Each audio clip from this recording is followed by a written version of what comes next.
Hi, this is Roger. Thanks for dropping by. This whole changing the way I'm going to feed and everything is in fact a project, even though it's in bits. I can't stick it all in one playlist because it won't work like that.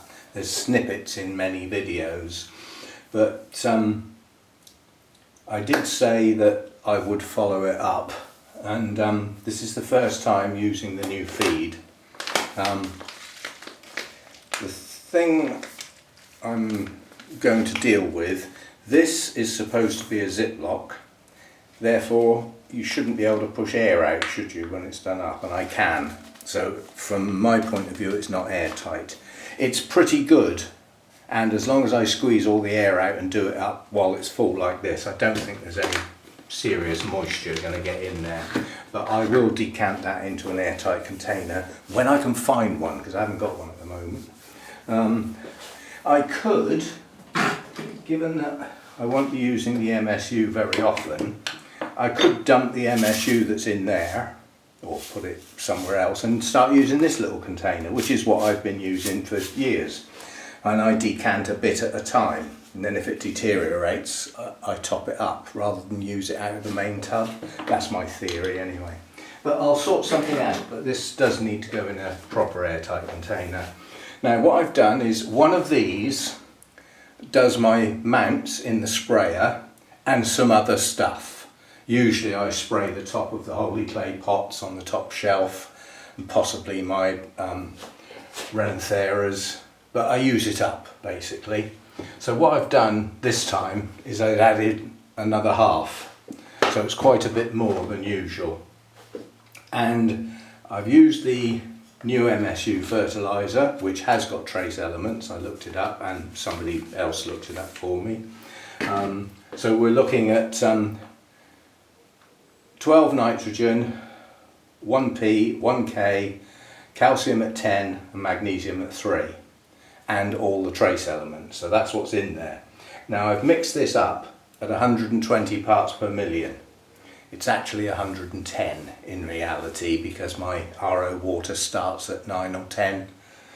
So anyway, a nice relatively low value feed, and at the moment I've got my pH meter stewing in a little bit of that water to get it somewhere near the mark. Save me having to wait for ages. And this I am very interested in, because I need this down at about 5.8 or near as damn it. I certainly don't want to go any lower. And if it does it naturally at that parts per million, then I've got to do no adjustments and add stuff in there. That's flickering between 5.79 and 5.81. Perfect. So I now know that in my RO water, with a TDS of 120, I don't need to check the pH because it will be fine.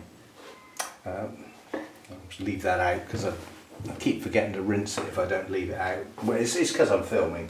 So what's going to happen now then? A fair bit of this is going to go in the sprayer, and I will spray the mounts. And what's left I will use in my normal feeding manner to do the holy clay pots and some other selected pots that are growing vigorously. And then tomorrow I will go round with yet another flush in the rest of the pots, because I'm still not absolutely sure they've been flushed right through, so they'll get another flush. But there are some that haven't long been repotted and or are growing quite vigorously that could now do with some food. So that's what I'm up to today. That's not a big job by any means. The mounts take 10 minutes to spray, if that. And then the holy clay pots, you know, they're scattered around. They're not all in one place anymore, but they're easily spotted, aren't they? And then a few other pots, like I said, the big Miltonias, they're growing vigorously. They need some extra. And a few other pots that I can just do by eye. I can just scan round and think, oh, you could do some feed, you could do some, not you, none on that shelf, that sort of thing, to use it up, basically. And then, as I said, we'll put a flush round for the rest of the pots tomorrow. and see how we go. So this is the start of using the new feed at those sort of levels. I mean, there have been times when I've fed at 350 parts per million with the old MSU. Well, given this new theory of low P and K values, think how much that of the K that was getting dumped in the plants at that point, a lot of which they couldn't use, but they're going to suck it in anyway, and then it messes up some of the other elements. So this is based on a good sound theory, but it's still a generalisation. There are still orchids that are not going to like this type of food for various reasons. Not all orchids are the same. And they, you know, like I've said, you've got those that come quite high up, deciduous forests and things like that. They get a different rainfall and different feed levels because of the types of trees. And then when you get down into the evergreen jungly forest, they've got whole different types of trees, creepers going up, and you know, lots of other plants and moss all over but they're a different kettle of fish. They're bound to have different values in their runoff. So there is no one feed fixes everything, but I'm going to give this a go at least for the rest of this growing season. But I'm going to cheat, because every now and again I'm going to add about 20 parts per million of my normal MSU in with this stuff, which will automatically bump the P and the K up a bit. Not a lot, but a bit. Because I'm still a little concerned that those values are a bit low. 1 and 1. It's relative to the 12. But so that's my plan for the rest of the growing season. And then there will come a time when there will be hardly any feeding at all. And I'll add this on the end of this video because it is still to do with looking after my plants. I've had quite a long think about how I'm going to get through the winter. What I've decided to do is I'm going to drop my night temperature right back down to where it once was, 12 degrees. That's quite cold. Yeah? Now for 2/3 of my orchids, that's fine. There's nothing wrong with that.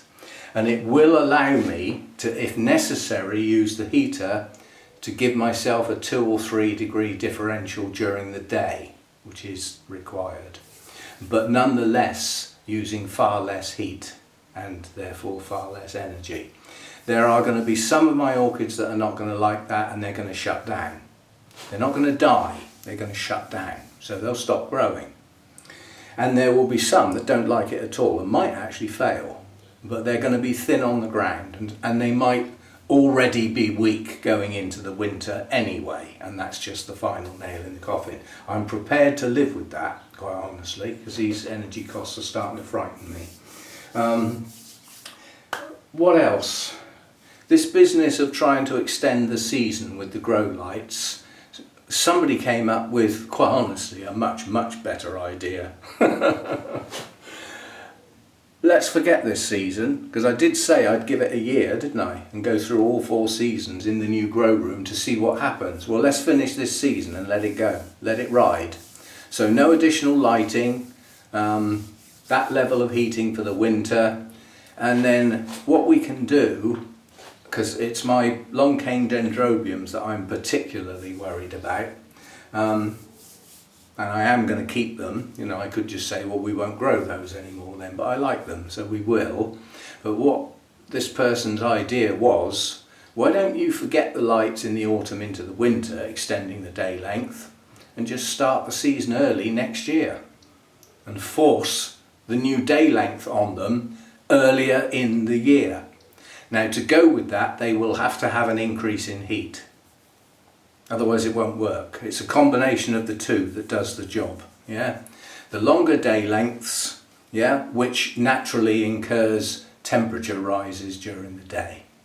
Yeah, so that's what I will do, and that'll all be next year. The timing of it, I will do a bit of research and come up with, are we going to start this middle of March, end of March, middle of April? But around that time, we will take the current day length and start off by adding half an hour to it. Give that 4 or 5 days, add another half an hour until I get to 12 hours relatively quickly. And then I'll hold it there with the lights until the day length, the real day length, catches me up, at which point the lights can go off. So that's the plan for the start of the next season, and we'll see how that does. Force the plants into growth earlier in the year to give them the full growing season that they used to have in the old grow room, naturally. Yeah, we'll try and force it round here. So just don't, you know, there's only a 3-4 months at the most where the sun actually hits the roof on this place. Otherwise it's bright, even light. And the other thing I can do is that obviously these plants need bright light through that winter period. It's part of their winter rest. So what I plan to do today is actually move the plants round, the hanging plants on the racks, and put those long cane dendrobiums in the shade.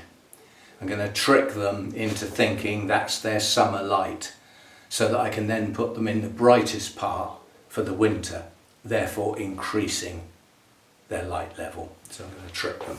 I used to do that anyway.